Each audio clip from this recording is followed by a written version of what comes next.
Hello, and welcome to Tales from the Twist, the podcast where we recap your childhood. My name is Joe Lewis, and I'm joined today, as I am every week, by my co-host and friend, Anthony Bolonius. Hello, Bull.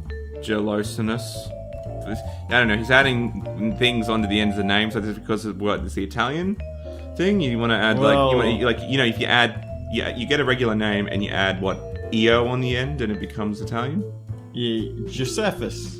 Well, George EO, Paul Leo, Josefio, Josefio, Antonio what? Antonio. If you're Italian, would you be preferred to be called Antonio? Probably. Why not? Or Spanish too. I think Antonio's Spanish. It's better than Banderas. It's better than Michelle. Michelle's like the worst name for a man. It's like a French name. Michel? All the men are named Michelle. But then you understand the French? If you go to France, yeah. It's like, oh, hello. Everyone you G'day, run mate. into. How's it going? Or, hello, sorry, I am Michel. Bon nuit, bonjour. But we are not here to talk about France. We are here to talk about Italy because, very special episode, Season 3, Episode 11, The Icecream Man Cometh. It's the Gelato special. It is. Do you know the difference between gelato and ice cream?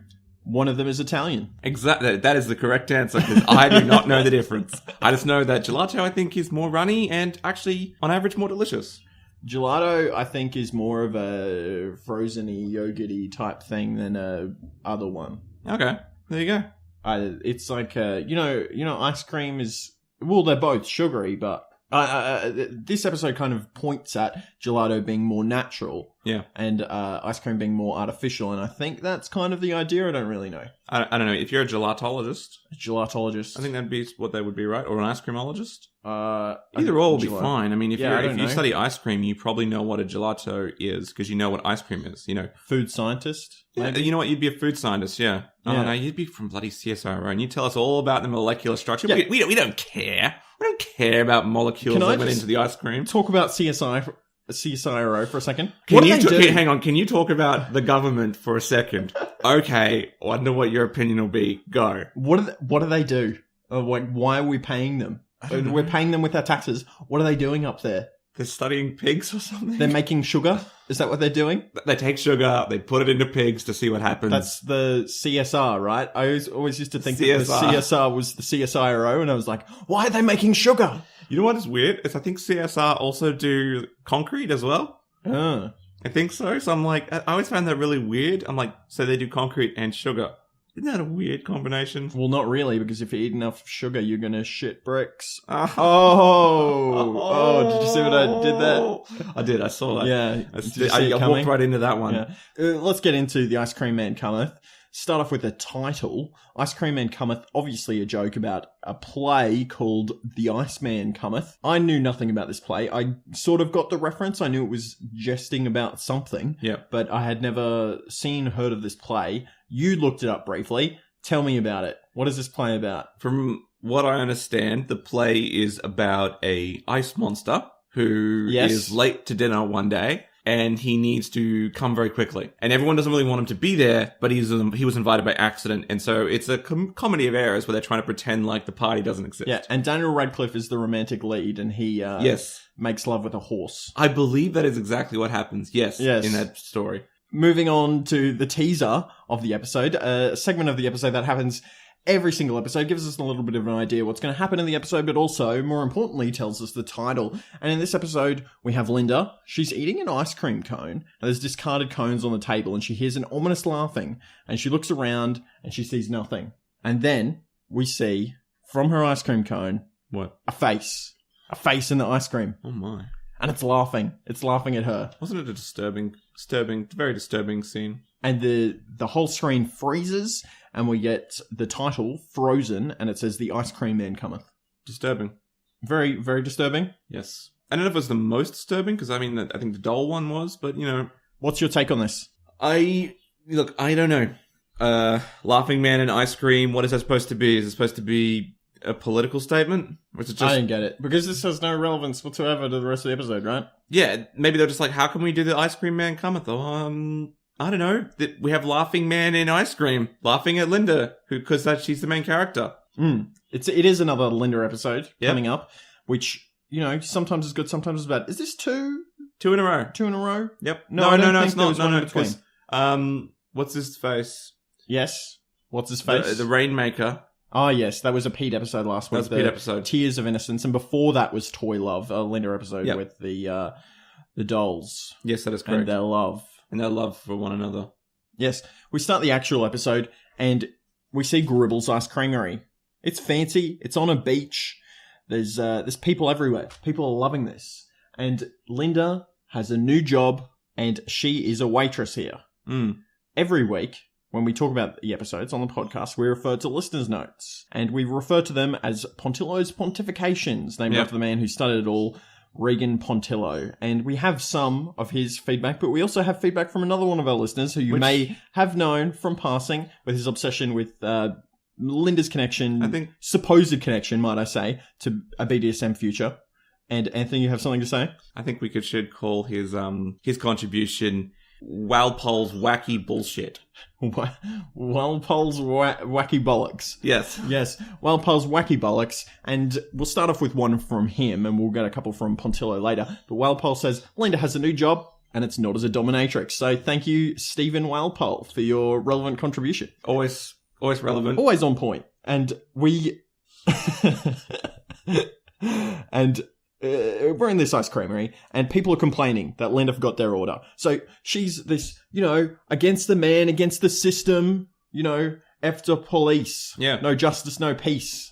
Actually, she probably love the police. She probably thinks they're doing a great job. But Linda's this kind of person against the system. Here she is, slaving away as a waitress of all things in an ice cream bar, and she's doing a bad job. She nearly forgot somebody's order. She breaks the gender roles, I suppose. Breaking... What? She doesn't. She doesn't. Yeah, she's working as a waitress. I thought she would be, a mechanic. Working... all right. Okay. I was going to say working for some sort of volunteer organization. Oh, okay. As an administrator or something. But she's working as a waitress at an ice cream bar. That much is true. Yeah. And Gribble's gang, they work here too. And they say, I picked you up. I took you out. No. And they say... Turned you into something new. Yeah, they turned her into something new. That is correct. They say, pull your finger out, Linda. Something that I thought was a little bit over the line for a children's show. What? Can you say that? Pull your finger out? Can you say that on children's television? If your dad can say it to you, then they can say it on a TV show. Did your dad say, pull your finger out to you? I don't know if he's ever said it to me. What kind of childhood did you have? Pull your finger out of your butt, right? That's not what the saying means. Yeah. Yeah, pull the finger out of your ass. It's an Australian saying. It's what everyone's like, get your ass into gear. Yeah. It's because she's I don't know, you could say that. Well, yeah. It is a bit rude, isn't it? But they say that to Linda, and she says, and they say, also, do something about your dad, because it's bad for business. And Tony's sitting around, he's lamenting the fact that Faye has still gone to Snapper, and Linda makes him leave. Yeah, well, this is a bad daughter for two reasons. One, she's kicking her dad out of her place of employment. The second one... More importantly, is, why have you not done anything about this? You know exactly what's causing this. Mm-hmm. And she says, get over this Faye thing, Dad. It's like, calm down. Linda, what's your problem here? It's your Viking Book of Love that is causing this. All you need to do is break into Snapper's house, steal the book, and read it to somebody else, and the spell goes away. Yeah, exactly. Why haven't you done anything about this, Linda? I don't understand. Your negligence. No. Maybe not your negligence. Maybe you're doing this on purpose. Why do you hate your dad, Linda? Oh, wow. Sorry, what? I absolutely just sprung to my mind. We will talk about it when we get to this section, because I just realized the gears that turn in my head. All right. Thank you for contributing to the episode. You will see what happens. The web that is weaved. The web that is weaved of the spider that is Anthony. And Tony says, it's as if he's put a spell on her. And it's like, it's funny that you say that, because you've heard you say about the Viking Book of Love before. It's been explained to you. It is a spell. Yes, thank you, Tony. You finally caught up. Nell appears out of nowhere. We haven't seen her in about 3.5 episodes. Yep. And she, instead of telling us about some magical something that is occurring, she's complaining about her ice cream. Yeah. It's like, is this what you're spending your time doing now, Nell? What's your problem? She's got no role. She's got no role in life anymore. It's like she's lost her job, so now she's just, I don't know, she's got to go and do something, so she complains. Why even have her in these episodes anymore? Gotta pay a contract or something, I don't know. They'll say, we need to have Nell in these episodes, and it's like, do you really need to have Nell? Because she's not doing a lot. She does nothing. She doesn't seem to serve any purpose. either give her a purpose or just, shuffle her on her merry way. Yeah. Yeah. Not that I'm having a go at the actress or anything. I'm just saying, like, as a character, it's like, she doesn't make any sense. You don't like this actress. I don't care. She's got to work for money. She's got to get some cash somehow. This is not a place for public handouts, Anthony. And it's the ABC, of course it is. Nell says, Linda, this tastes like plastic. And James Gribble comes over and he says, Linda, go and get more cones. And Big Gribble comes over as well. And they say, everything is 100% natural in this ice creamery. It's direct from nature's larder directly to you. And Nell says, that's a laugh. And in an act of aggression, she then smashes her ice cream all over James's front. Mm-hmm. Like, what are you doing? This is assault. Calm yourself. You know what I thought was weird was how Linda is actually working here. Yeah, in like, Gribble's or just working. I thought like the opening. You know how before they've had openings where like it transitions into the episode. Is that open? Yes, it's just on the carpet.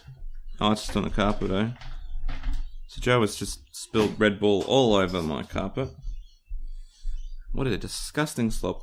Anyway, I might as well just finish off while he's basically cleaning it up.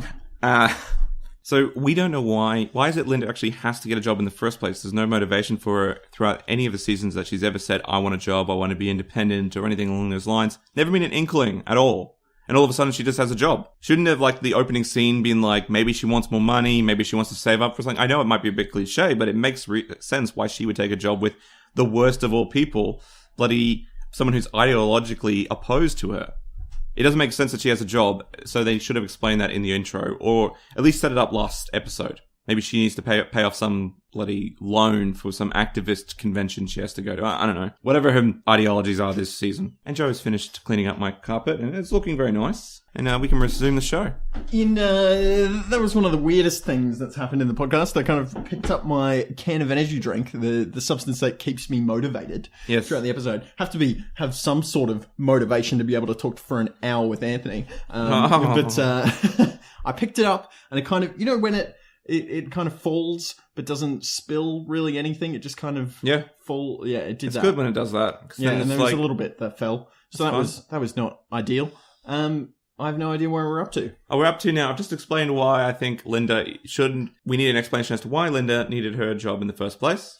Sure. Now we're going to move on to, I think, Linda having to get cones out the back and discovering some not so natural things in the total natural ice creamery, which I want to point out is a very clever marketing strategy used actually by some healthcare companies until a law was passed. Yeah, that you're not allowed to say that you're all natural unless you actually are. Well, yep. Actually, no, it's not even that. You can't call your name, like in healthcare, you can't call yourself all natural, totally natural. There was a company called Totally Natural. Yeah. They had to change their name to Caruso's Natural Health. Okay. Because it did mislead people into thinking that they were all natural goods. And it's not, it's just the name. And that's how you get around it. Cool. There you go. Well, she goes back to the shop to get more cones. And is this the first time that she's been back? We're led to believe that this is the first time she's been at the back of the place that she works at. And now, both you and I know from experience, if you're working at some sort of restaurant or something, how can you avoid going out back? This is the first time they've sent her to get cones. This is the first time she's had to go back for anything. This is where you probably put your stuff. Yeah. Put your keys in your wallet. Yeah, it's is like... this her first shift? How is the manager, being Gribble, I guess, would have shown around the lunchroom, all that stuff. Here's where your keys go. Here's where the... because he's a bad boss, he would have been like other ones. This is where you keep your food, and it's like... There's no fridge, and it's like, but legally you have to have a fridge. And it's like, well, it's an ice cream parlor. We can put it in the ice cream depository. That's our fridge. And you'll say, oh, can I put my lunch in there? No, you can't. I'm not going to name any specific restaurants that do this, but there is a big one. It's probably one of the largest restaurant chains in the world, and they do this. What do they do? Well, like, you're supposed to legally have a place where your employees can keep their food, like in the fridge, right? Yeah. No, but that's the thing. They say they've got a cold room where you can put your stuff in to the authorities. But you can't put your food in the cold room. So you can't have lunch, basically, there, and you end up having to eat lunch from the establishment. Yeah. Which is why everyone who works for this very large, multinational restaurant... becomes very large themselves. Yes. Shame. Yeah. Linda's going back into the back here, for the first time, assumably, and there's cockroaches everywhere. All over the bench. What are they doing? Health inspector would have had to come at some point, especially a new restaurant. There's buckets of MSG everywhere, and Linda starts reading off the labels of all these chemical buckets. And there's dairy lactose essence, artificial sweetener, mango flavoring agent, hazelnut helper, and orange agent. Okay. Something that I think that you'd definitely want in an ice cream. Yeah, I'm pretty sure that orange agent is something... Yeah. Well, actually, it's funny because it's like, it's not... It's the reverse of what it should be. Yes. But I like that. Yes, we're alluding to Orange Agent. No, Agent Orange. Agent Orange. Yep. The agent of orange, the dangerous chemical that was used to in destroy Vietnam. Things. Yes. Actually, there was tons of different ones. There was Agent Purple, Agent Yellow. Was there? Yeah. It's just Agent Orange was like this, like sort of semi-napalm thing. It was just shot it everywhere, kill the countryside, burn the shit out of your skin if you got it on you. Wasn't very nice. James and Big Gribble appear out of nowhere, and Linda says, I smell something rotten in the all-natural ice creamery, and Big Gribble and James, they're ashamed. And Gribble says, this is a shameful, money-grubbing fraud. I must take the only course of action available to me. And we cut to Linda walking home with Pete and Bronson, and she's been fired.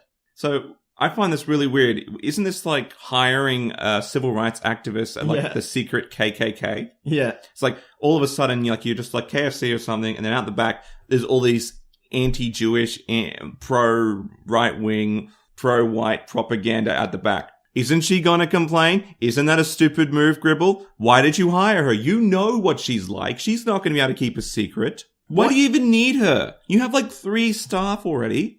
Yes. Can't you just use them? Why is your go-to example for this the KKK? A secret KKK, no less. Is there something you want to tell our listeners, Anthony? Well, I know Colonel Sanders was a member of the KKK. I don't know if he was, actually. I don't want to say that. He probably was. Who knows, right? He probably was a member of the KKK. Can you be accused of slander if the person is dead? Or derogatory? So. What is the thing? I'm talking about defamation. Colonel Sanders in my book called Round the Twist with Paul Jennings and Colonel Sanders. Make-believe character. Completely unrelated to the real-life character of Paul Jennings and Colonel Sanders. Bronson says, that Gribble, what a hydrant. Meaning tyrant. Mm-hmm. I usually like the Bronson word stuff-ups, but it just didn't do it for me today. They even used the same one twice, I believe. I think they did, yes. Get over it. It's like, do some different ones. B. Use some imagination. B-dog. Get into it.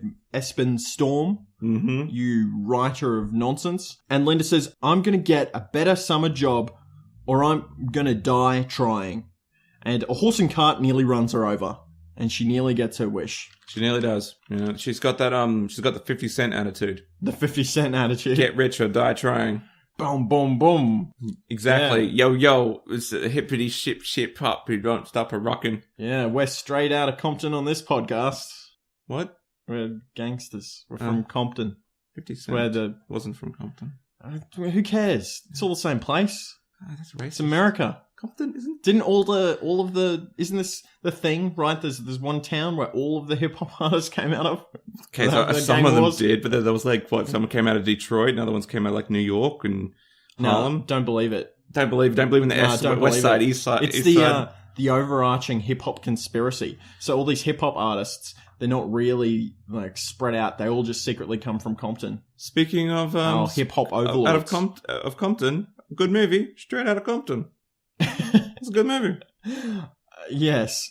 I have, in my job, I have a little bit to do with youths that are not entirely compliant with the law, would you say? They're ne'er-do-wells. Ne'er-doers. And Straight Outta Compton is every single one of their favourite movie. It's a great movie. They love it. They quote it. They graffiti all over the police. The facilities. After police. Yes. No justice, no peace.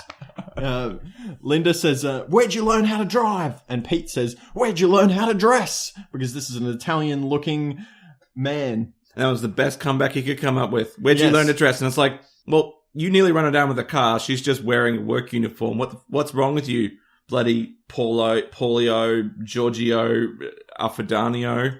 Whatever the fuck your name In the words of the great Stephen Walpole, yes, Italian stereotypes everywhere. Yeah, just everywhere. Just loaded in this episode of Italian stereotypes. You couldn't turn around a corner without seeing this Italian stereotype. You could not. No. It is, I did think this when I was watching it. I was like, this is a little bit more than casual, the racism displayed here, isn't it? It's okay, because they're white. We're going back to season 1 heights. It's okay. They're Europeans. It's okay. They're Europeans? It's okay to make fun of Europeans. Is it okay to be racist about European people? For European, I think you can, yeah. Well, actually, the more contentious one at the moment, surprisingly, is is it racist to be rude about people that are white, especially white men? Is that racist or sexist?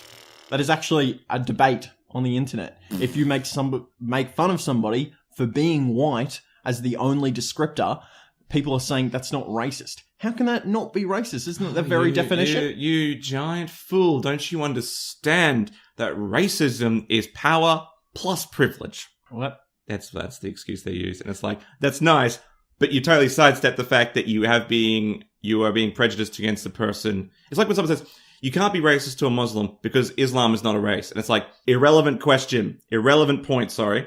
Yeah, you may be right in that regard, but are you being prejudiced to a person? Yes.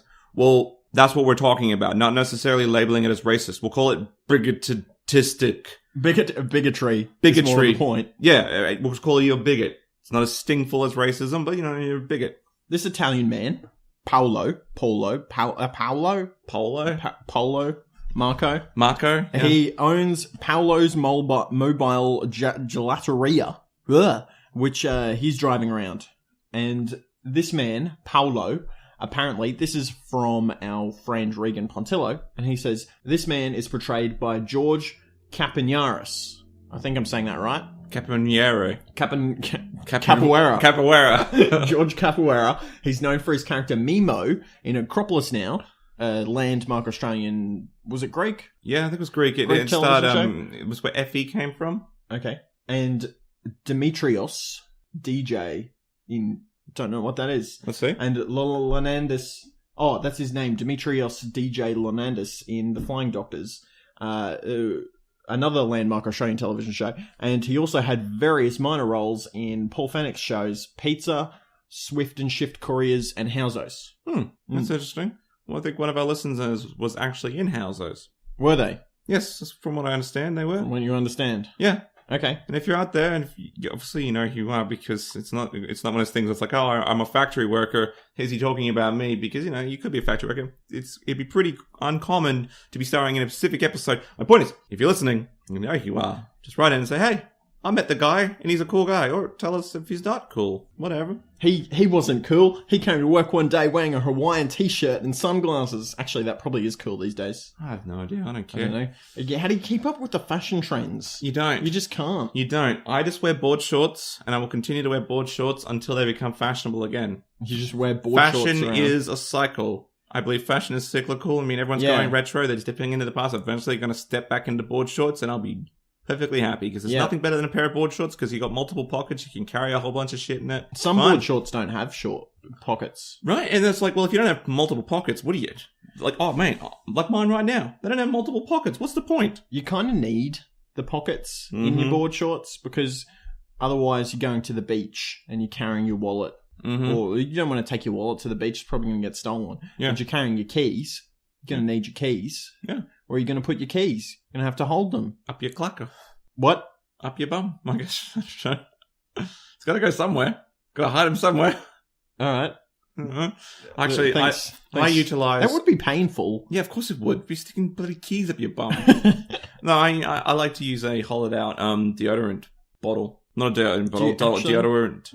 Yeah. A hollowed out what? Roll on deodorant. So, if you're out there and you're listening, if you see Anthony's stuff on the beach, he's got his wallet hidden in a hollowed-out deodorant bottle. I actually have two deodorant bottles, actually. And one of them's a decoy. No, one of them is full of spiders. So if you open it, you're going to get attacked by spiders? Yes. It's a trap. It's a trap. It's also got poison gas in it, and AIDS, too. Just AIDS. Just AIDS. It's just got it in there. Airborne AIDS. Airborne AIDS. Somehow I've made airborne AIDS. If you open that case... You will get spiders, poison, and airborne AIDS. You're dooming the human race. Exactly. You don't want to go 12 monkeys on them. So, if you want to go and steal Anthony's wallet, you are dooming the entire race. Exactly. So don't do it. Exactly. They steal my stuff. The Italian man, Paolo, offers a part-time job, which is exactly what Linda needs. What Linda needs. For what reason? Did you talk about this when I was cleaning the floor? Yeah, that was the whole point. It was like it was the main thing. They didn't say why she needed a job at the start. I don't know. Who knows? Gelatery is set up. It's in the park. Linda's working. She's a waitress. Paolo and Linda are so happy. It's like, oh, this is the best time ever. We're making money together. You know, I'm an Italian man. You're a young woman. You're wearing a bandana around your neck. What could go wrong? Good times. Gribble storms over, and he's here to confront Paolo. And Paolo's inside the ice cream van, and Gribble comes to the front, and he says, "Mr. Paolo, I presume." And Paolo says, "Si, and you are?" And Gribble goes to answer, and then Paolo goes out around the back, and he comes around the side of the ice cream gelato cupboard. What do you call this stall machine cart thing that they own? Gypsy Gelato transportation device. Yeah, around that. Yeah. It takes about 5 seconds, and Gribble just stands there going like, it was quite funny. Yeah. The awkwardness. And he arrives and he says, and who are you? And then he says, "Oh, I'm Mr. Gribble. I'm the mayor here. You need lots of paperwork to be able to do this." And he says, "You need your paperwork, capiche?" And Paolo goes, "Here they are." And Gribble doesn't like this. Of course he doesn't. It's like he thought he had him like the legal loophole being the mayor. That's actually I wrote down before he even did it. I wrote, Harold is the mayor. Couldn't he call the cops for not having a permit? And then he does it. And I was like, oh my gosh, he's doing it. But Paolo is so much smarter than, I guess... How does Paolo have the permits? How did he get the permits? He forged them, I guess. Or maybe he sent a notification ahead of time. Yeah. Probably did. If you run like a food truck that goes between cities, like in the movie Chef... Yeah. Do you have to ring ahead to get food permits for the cities that you're going to on the way? I don't know. I don't work for any council, government body that or I a would food know. Truck. No, don't know if I work for any of those, so I'm not sure. If you and I had a food truck together, yeah. If we we had the Tales from the Twists food truck, yeah. What food would we sell? I obviously would be the chef. You would be the little boy from the movie Chef. Nachos? You would be my son. We'd sell nachos. Yeah, we probably would sell nachos. But we you would be the marketing manager. And we wouldn't have permits useless either. In the kitchen. We wouldn't have permits either. We wouldn't have permits? Why not? Because they're too expensive? Because we're libertarians. We don't believe in permits. I don't know. What? What do you mean you don't believe permits exist? I would just be like, nah. They'll be like, you want a permit? I'll go, here's my permit. And then I'll pull out my parents and just like moon them, I guess. And then you drive away really quickly. Wow. and such comedy. Such comedy. That's the kind of stuff that you expect from the Tales from the Twist show. Hello. And welcome to Tales from the Mooning. I was going to say Tales from the Nachos. I can do that. Make nachos. I feel like this would be an enterprise doom from the very beginning, though. Yeah, it would be. Because none of us would buy fuel. What do you mean none of us would buy fuel? We'd be so focused on the food and the marketing, we would forget to buy fuel and be stranded somewhere. And we'll get robbed too. We'll go into a bad neighborhood and we'll think, oh, this guy wants to just see our van. No worries. And he'll pull like a knife on us and we'll be like, we shouldn't have let him in the van. That was a big wrong. Okay. And then he steals the van from us. In the pantheon of worst tangents that we've ever done, this would be among that. Probably. This is one of the worst conversations I think we've ever had. This is an all-time low. Maybe. I thought I was onto something there, but it turns out no. That was bad. It just ends with us. Really bad. It just ends with us being robbed by someone. And Are you probably still being talking killed. about it? Yeah. I'm now talking about how bad the conversation was that we just had, and you want to continue? Well, I just want to point out that we shouldn't be running a food van. We'll end up dead. Linda, she goes into the back of the shop after Gribble leaves, the little gelato thing, which looks bigger on the inside than it does on the outside. Bit of a set going on there. Mm. Is this the real life location? Maybe. And she goes inside and she hears somebody humming Greensleeves. What's Greensleeves? And she wanders around and she hears a voice. And it says, Paolo, you sound different. And she's like, who's that? And the voice says, Paolo keeps me here to make ice cream. And Linda says, how long have you been here? And he goes, I've been here my whole life. Apparently, this is Giorgio, and he's a human ice cream maker, and he's never been outside, but once he did see the sky. And if I can refer to some feedback from listener Stephen Walpole, this one's a little bit wild. So just giving you advance warning on that. He says, Linda goes into the caravan and there's a boy being kept up in a cupboard. Okay, this reminds me of Joseph Fritzl, the Austrian bloke who kept his daughter locked up in a basement and raped her and impregnated her for 20 years. And then he says, the poor man. I don't know. I don't know who he's referring to there. Or the boy. Who's talking about the boy? I think he's talking about the boy, but I'm not entirely sure. So, that might be one that I edit out. Maybe. So if you're hearing that, it survived. If you're not hearing this, then you wouldn't hear this. You wouldn't hear this. Good.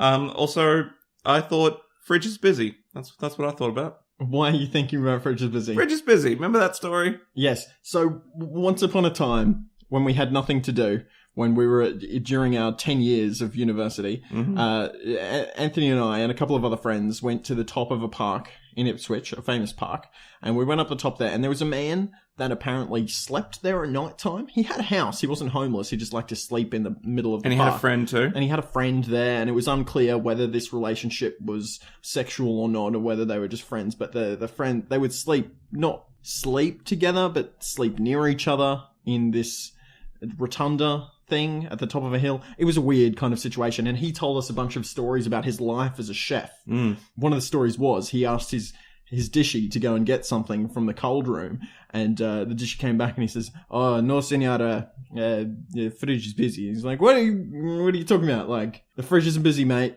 Like, it's not hard. Yeah. Do your job. Go and get me the sauce. And he's like, "Oh, no, sir, the fridge is busy." And he goes, opens the door. There's people having intercourse in there. "All right, mate, fridge is busy. You're correct." Let's move on. Yep. Linda vows to rescue Giorgio, the human ice cream machine, because she's some sort of social justice warrior, I guess. If you saw somebody locked in like a cart thing, would you try and rescue them also? I would call the police. That's probably the mature decision, isn't it? I wrote down in my notes so many times, call the police, call the effing police, call the police. She never calls the police. You need that justice and peace. Yeah, exactly. Yes. Mr. Gribble and Mrs. Gribble are losing money over the ice creamery. And Mr. Gribble says, if you can't beat them, like the old saying says, you need to steal their recipes. And he sends the Gribble gang on discreet and reliable corporate espionage, because this is the very heart of free enterprise. So, as libertarians, what do you think about this comment? It's probably true. You probably do that. Is corporate enterprise the heart of the free market? Corporate espionage. Espionage? Why not? Corporate espionage definitely is, but corporate espionage? Yeah, maybe. I don't know. Probably. More people would do it if they could get away with it. More people probably do it than you realize. It happens a lot. Well, actually, it's like headhunting as well. Like, it's not uncommon for someone to be trained really good. They do a decent job, and then another employer comes along, offers them $25,000, $30,000 more, pinches them. But no training whatsoever is required. That's the point of, that's business. Yeah. It's business. You don't treat your employees, don't give your employees the amount that they deserve. They're going to go somewhere else. Exactly. How do you stop corporate espionage? I don't know, you hire your own mafia or militia. To kill people. No, just, if you catch someone trying to do corporate espionage, you just sort of, you shoot them on sight. Yeah. No one's going to try to steal from you if you have a policy of shoot on sight. You're probably also going to have a policy of getting arrested. Well, there's no police in this so-called society. Yeah. You can do whatever you want. Bronson, Linda, and Pete, they're stalking out the gelateria. It sounds a little bit like a gastrointestinal problem, doesn't it? It does. And they're stalking it out, and Linda hates Paolo now. Yeah. Because how dare he keep somebody a slave, which is fair enough. Like, if you found out that your employee had a literal slave, I don't mean somebody that's working for $6.50 an hour. I'm talking as in he doesn't get paid at all? Yes. Yeah, that's a big Somebody's problem. Kept in a cupboard. Yeah. That is a little bit concerning. And she hates him with a passion. Paolo goes to take his horse for a drink, and Pete, Linda, and Bronson break in, and they start searching for a key to get Paolo out of the cupboard. Mm-hmm. But Bronson just opens the door. Of course. Is he a slave at all if the door was open? Yes. Why? You can be psychologically manipulated to think that the door is, I don't know, you can't leave. I said before, this episode reminds me of Bad Boy Bubby. Okay. And in this episode is exactly like the movie Bad Boy Bubby, where it's like the boy is kept by his mother in the house, because he's told if he goes outside, there'll be poison gas. So he can't leave the place. So it's completely unlocked. The house is unlocked all the time, but he can't leave because of the poison gas. Basically, that's sort of kind of what it is. Paolo could have just been like, if you leave, poison gas will get you. And he would have been like, I don't want to die, so I'll stay in the cupboard. Why would I think anything else? I'm a bloody, I don't know, I'm a slave. I've been here for years. Yes. It's kind of a similar scenario to a film called Dogtooth, the Greek film called Dogtooth. Never seen it. Well, I think you would enjoy it. It's about a family who raise their children to believe that they can't leave the house because of a poison gas situation, and they teach them weird stuff about their environment. So it's you can't leave because pretty much there's poison gas out there outside the house, and if you go out there, cats will attack and kill you because cats are horrible predators and stuff like that. It's super weird. There's a lot of really weird stuff. Like, they hire someone to have relations with their son because they're like young adult children. They're not children, and the children play weird games and stuff. It's super dark comedy. Okay, fair enough. I think you may enjoy it. But it does have subtitles, and I know you don't like to read. I don't like to read. Because you're a Philistine. I don't read because why would I read it? If I have to read it, it'd be like, why don't I read a book? And I don't read books because books are stupid. Well, the subtitles are different because you can just fucking time. Like, once you're practiced, it's like you're not reading the subtitles anymore because you read them so quickly and your brain feeds the information. Maybe I'll watch Dog's Breakfast. No, Dogtooth. Cat and Tooth. No. Dogtooth? No.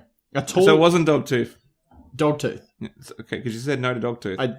So you don't listen. Hey. No wonder you need subtitles because you can't hear movies regularly. Bronson just opens the door because it turns out it wasn't unlocked at all, and a tall, pale Italian man, Giorgio, steps out. The most horrible Italian stereotype of all time. Mm-hmm. And Paolo is coming back, and Linda says, "Just run! Just run!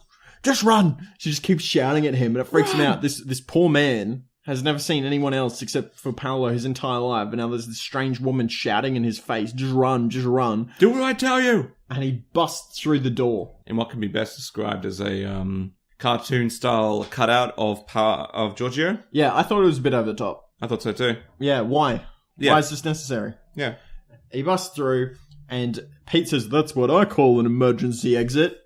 It's like, what is your purpose here, Pete? Was that the best you could come up with? Yeah, get out of here. Maybe it's like, could you say something? I don't know. I always hate it when my gelato's a bit runny or something.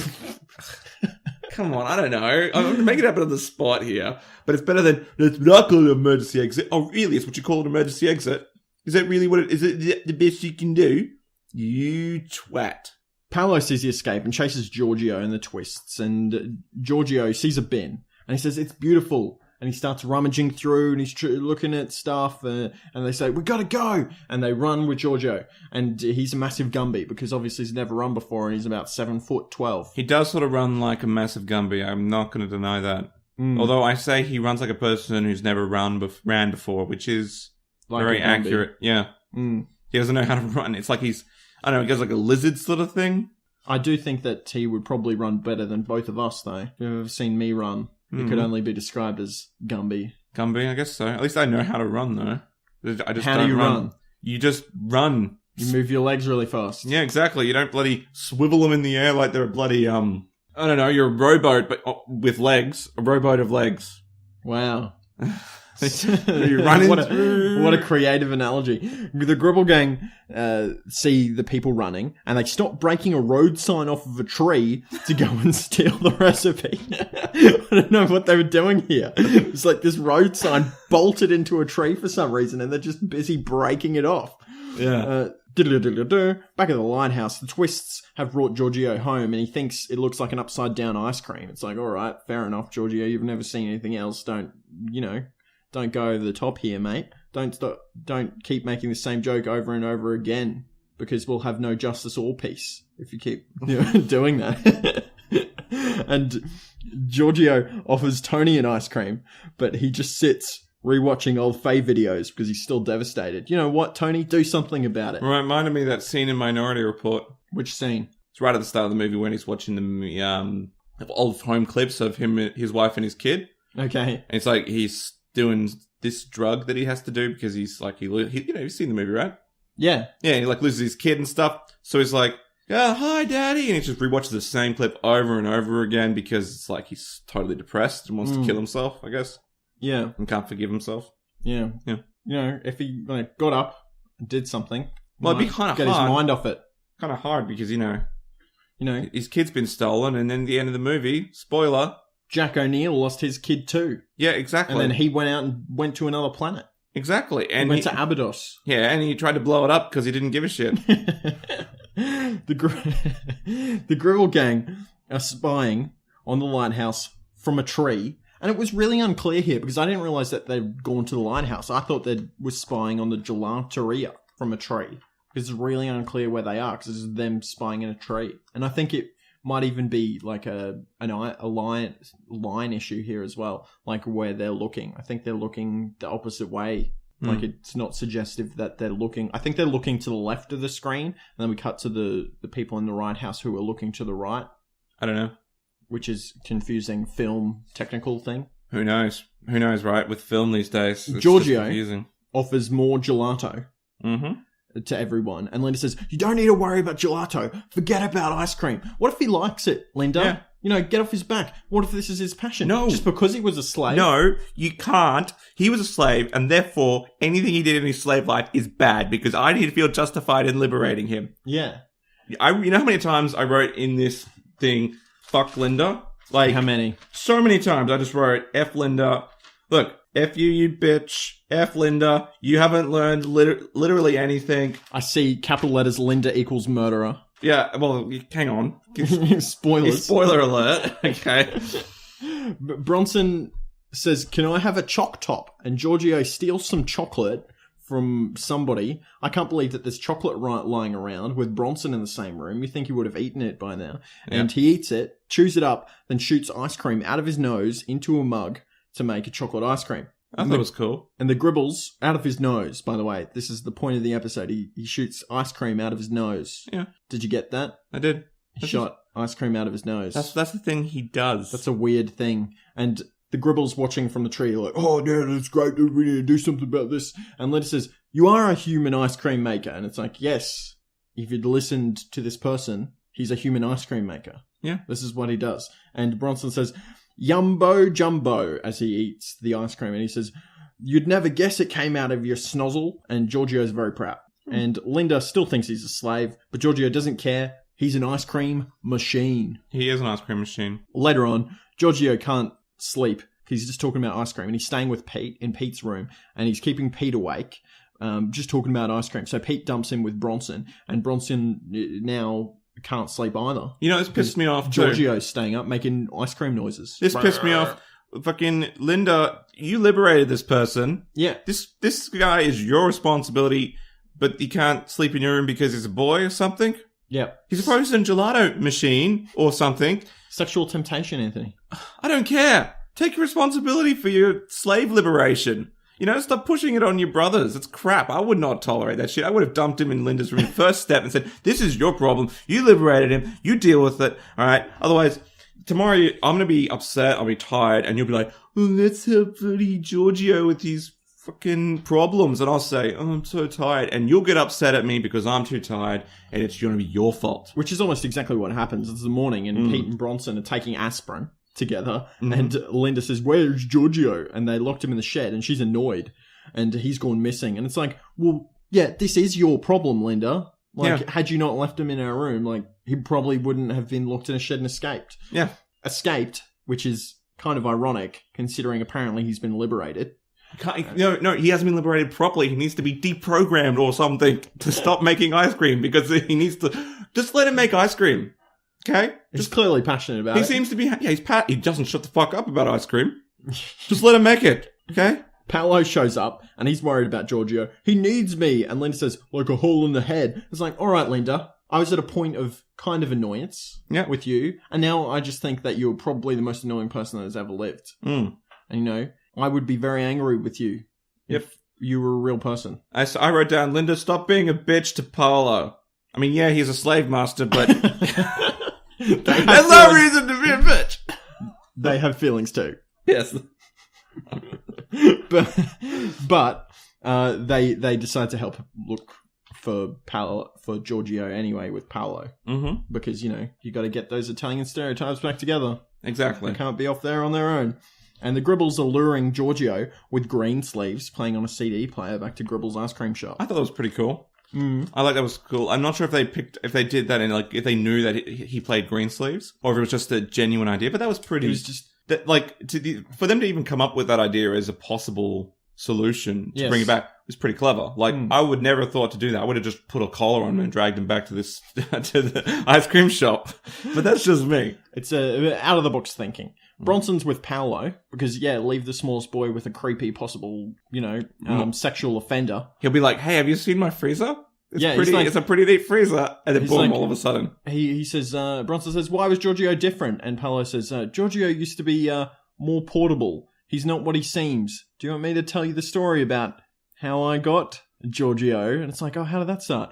Well, there was this little boy, and I was wandering down the street with him, and then all of a sudden, hey, here's my van. Would you want to have a look at my van? And boom. Yeah, extremely dangerous. Bronson should not be hanging around with creepy mustachioed men. Yeah, that have just met.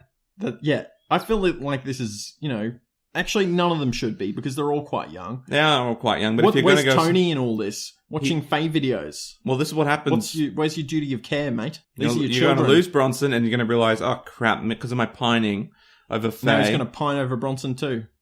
Yeah, probably.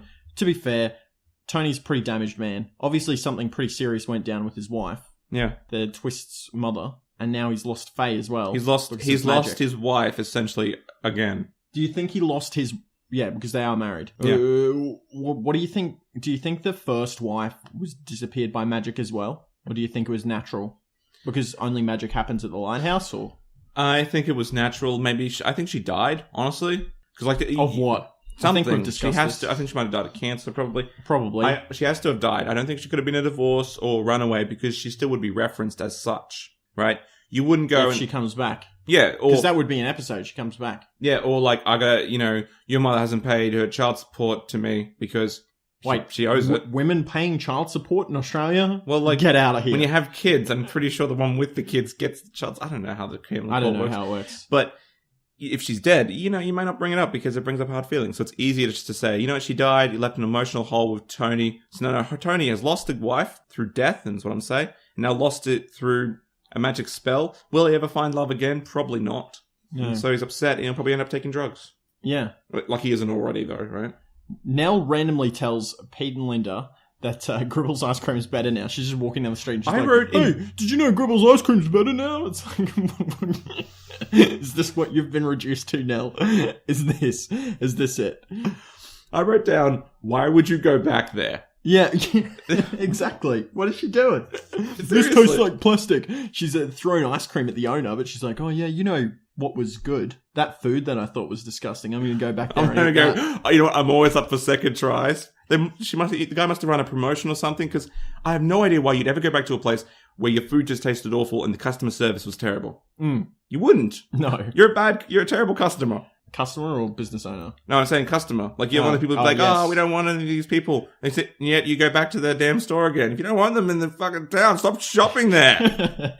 Vote with your money. The ice cream shop, we're inside it, and Snapper is launching a love book here about poetry, and he's doing a signing, and Faye apparently still loves him.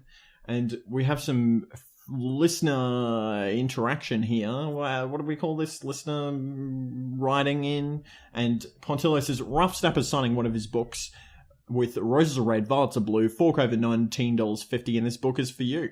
And apparently Pontillo also says the cover of his book says, Ralph Snapper, Bard to Verse, which Pontillo thinks means a pun of bad to worse, possibly. Yeah. Which I did not pick up on. And it says, poems to capture your heart. And Pontillo, interestingly, thinks that Ralph has taken the poems from the Book of Love and just written them in these books. Yeah, it could happen. Would this mean that these books are also mini Viking Book of Loves as well? Remember I said my brain just did a cranking thing at the start of the episode? Yeah. Yes, that's what I think is going to happen. Since I haven't seen this season, I can't say for sure, but chances are people are going to read them, and it's going to do exactly what the Viking Book of Love does. But we know that after a set number, which is like 12, right, which they're pretty close to, it's going to become curses. And that will be the overarching season arc, which will be the whole town becomes cursed with love.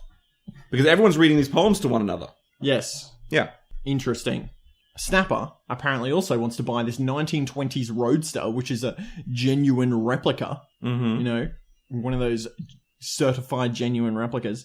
And Walpole has written in, and he says that as he shows Faye the car, there's a car horn in the background. And he says that the car also looks like a penis. Well, there you go. Thank you, Mr. Walpole. Always good contribution. Spot on. just on point. Linda and Pete, they sneak to the back of the ice cream shop, and Gribble's got Giorgio chained up to a chair, and he's forcing him to make artificial ice cream by shoving flavours in his mouth. And Giorgio looks really sick. And he's like, this isn't the way that ice cream is supposed to be made. And it's like, all right, calm down. Lose your judgment. Ice cream is whatever you want it to be, mate. Yeah. Why does it happen? Oh, well, I guess it it's not because you're the one making it, but whatever. And Linda and Pete pretend to be consumer affairs, banging on the door. And they're, this is consumer affairs, open up. And Gribble panics. He hits the alarm, it starts sounding, and he rushes off with some chemicals. He's like, everyone evacuate. I wrote down, why not call the actual police again? Because I feel like that would have been a better strategy. Being like, hey, there's a guy who's keeping this boy hostage at his ice cream parlor. Knock, knock, knock. Oh, look, there's this local mayor. Let's just sink that in. Mayor. Yeah. Who's holding a boy strapped to a chair covered in what appears to be artificial flavors. Yeah, I think that's a crime. I don't know. I'm not a lawyer, but I'm pretty sure we'll arrest you for a whole shitload of stuff. And let the lawyers determine what your guilt is or very whatever. You know? crime-intense episode. Wait, it's like they don't call police. I mean, the police would love to arrest the mayor for this crap because it's like, come on. Yeah, police love arresting people. It's what they do. That and paperwork. Did you know that we're running out of time. We've only got a few minutes left. But in, I think, Victoria or New South Wales, the police released this statement saying that they want the onus of proof taken away from the police and put onto the person. So they want it to be guilty until proven innocent. That's stupid. In the case of drug laws or something. That's stupid. Yeah. Right? That's dumb. That's wild. That is wild. That is wacky. So that's the only stuff that's the kind of thing you get in wacky Victoria, I guess. Well, like, this is the kind of thing that happens in North Korea. Like, the kind of thing that happens in Queensland, happening right? in our country. Yeah, well, it did happen in... Stuff like that did happen in Queensland. But let's ignore that. Let's pretend like none of this ever happened to get back to the old podcaster-roo. The old what? Podcaster-roo. Gribble runs away and Linda and Pete rush in and they start rescuing Giorgio. And Bronson appears out of nowhere and he says, "You'll never guess what Paolo just told me." It's like, we don't have time for this, Bronson. Mm-hmm. The Gribble gang rush in and they start going to attack them and they're like, "Oh no, they're stealing Giorgio. We need to stop them." And Linda pushes a cart full of lollies on them and they nearly fall over. Yeah. And Giorgio then vomits flavouring all over the Gribbles. Yeah, exactly. The most disgusting array of projectile vomit. It gets all over them. Mm-hmm. And Rabbit says, "Mango, my favourite," because some of it gets in his mouth. Gross. And the Gribbles beat him up because... Oh, you rabbit. Nickelodeon goopity-goop comedy, I guess. I suppose so. The Twist and Gribbles run to the park, and Linda thanks him for being special. She says, "Thank you for being special," and apologises to him for being, not a great person. And Giorgio's happy, because how many gelato machines have seen the world? And Linda says, "You're so much more than that." And Bronson says, "Well, actually," and Linda says, "Shush," and kisses Giorgio. I don't like that because he didn't want to be kissed either by Giorgio. Giorgio didn't want to be kissed by Linda. Yeah, sort of like, yeah, I don't really want this, and she does it anyway. And then you know what happens? Something, because Linda goes to Paolo and she says, "I've got good news and bad news." Yep. And she says, "The good news is Giorgio's free," and Paolo's really happy. And she says, "Well, the bad news, I kissed him and he turned into a gelato machine." And Paolo's really sad, and he says, "So if you didn't just hear that, Linda kissed the boy without his permission or desire. He showed no interest and was actually like, oh, I don't really want this. Then he turns it into a gelato machine. Then instead of being like, oh, I'm really upset that I killed a person. That's right. That self-righteous bitch just killed someone. Calm down. I'm sorry. She liberates this person against his will, right? Tells him that, you're an idiot if you like doing ice cream. It's because you've been doing it your whole life. Yeah. Even though you're passionate about it. No, you can't be because you're enslaved to be an ice cream maker. To the system. Now that I've liberated you, I get to kiss you, even though you don't want to, and you've turned into an ice cream machine, thereby essentially killing the humanity that existed within you. And I feel no shame or guilt for doing so. It's like, oh, he's an ice cream machine now. Oh, well, too bad. I'm off to rescue some pandas and put them in a bloody tofu factory where they die because they eat tofu. Whatever. I'm trying to liberate I don't know. She'll go and she'll try to liberate someone else out of, some sort of higher goal.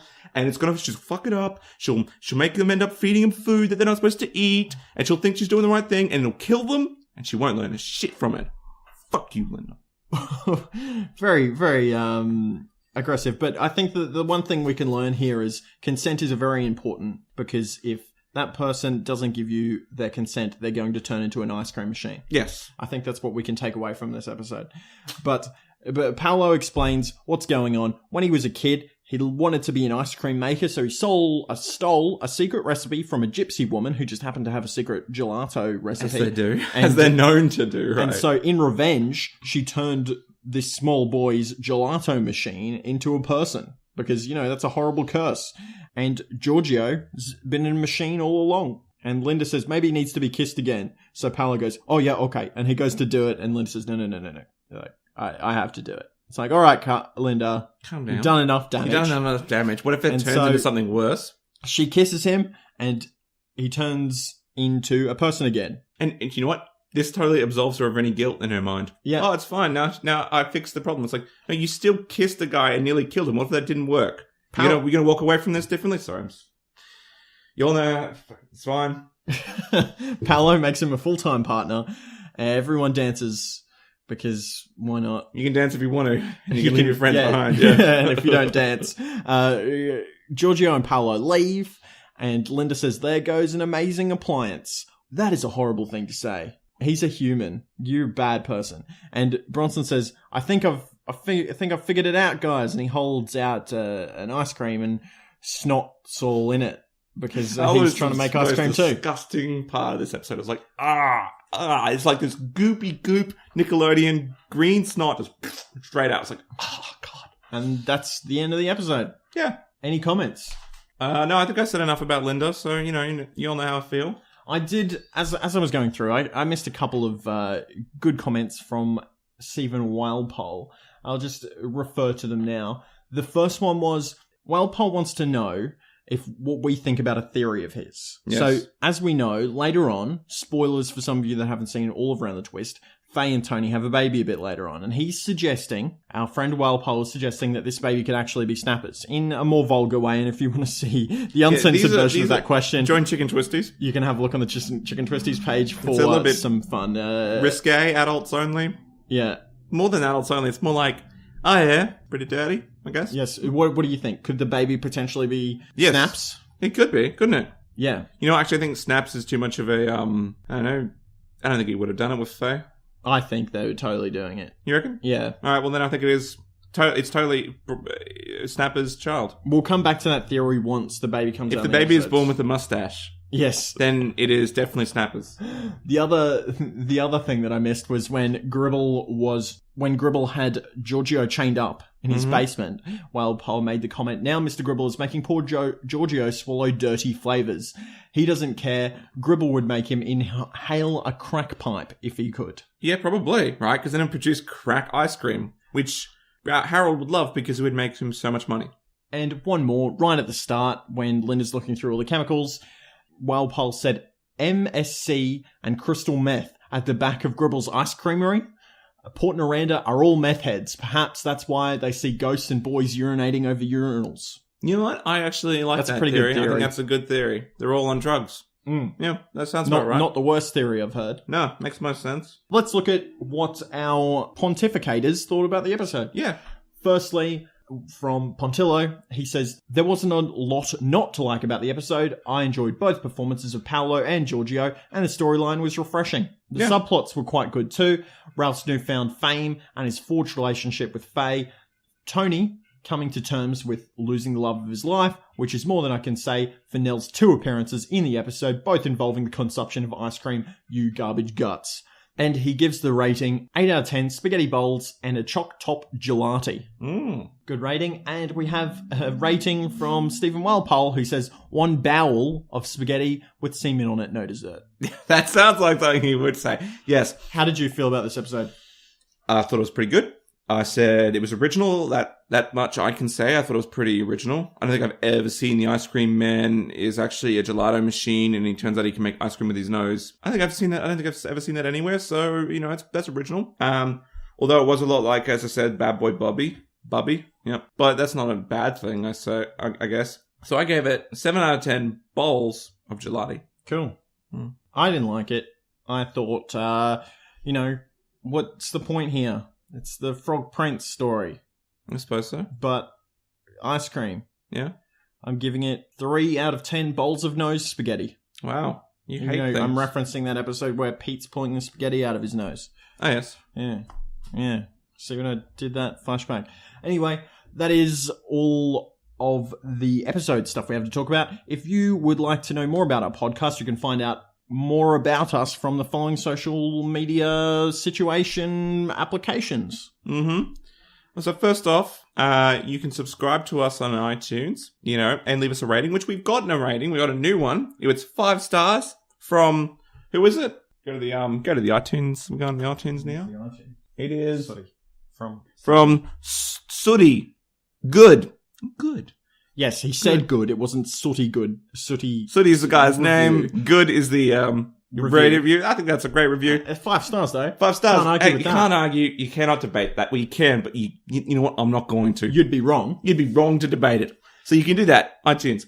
Go to our website, talesfromthetwists.wordpress.com. You can find us on Stitcher. You can find us on all those other podcast apps. Podbean as well. You can find us on Facebook and YouTube at Tales from the Twists, on Twitter at TFT Twists. We were on Instagram, and then Instagram closed our account. Why? I have no idea. They're like, oh, it's because you've been spamming promotional content. And I post one picture. Yeah. And they're like, maybe we got hacked or something.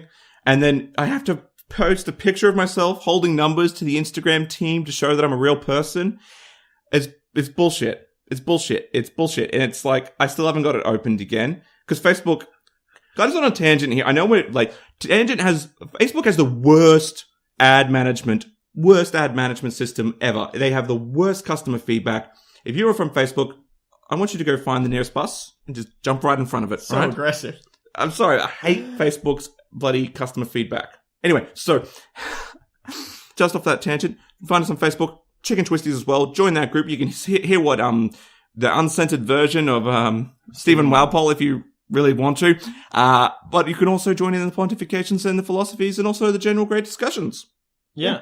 All right. And anything else? We got any listener feedback? Yeah, we have feedback from someone called Patrick. And he messaged me during the week and he said, been listening to the podcast for a while, guys. Love your wacky theories. Always good to hear. Always good to hear from you too, Patrick. Yeah. Because you make it all worthwhile. Yeah. Any other listener feedback do we have this weekend? Yeah, I got one from Alice. Alice says, hey guys, I just found your podcast and I really liked Around the Twist as a kid. And you guys' podcast, yeah, it's all right. It's not bad. Don't like your earlier episodes, but your later episodes are getting pretty better. Thanks, Alice. Yeah, I agree, because we had really shitty audio back then, so... Yeah. All right. So if you want to obviously write in, you can message us on Facebook, but you could also just mail us at talesfromthetwist@gmail.com. I have one more piece of feedback, and it's from Justin, and he says, why don't you guys do a Jeopardy podcast? And I said, you know what? We might do that one day. Which one's Jeopardy again? Not because we talked about it a couple of weeks ago. Okay, so it's not the question one. Yes, what is Jeopardy? Not that one. It's the Australian and British co-production of The Children Lost in the Woods. Why am I saying woods? Australian bush. Outback bush. Looking for aliens.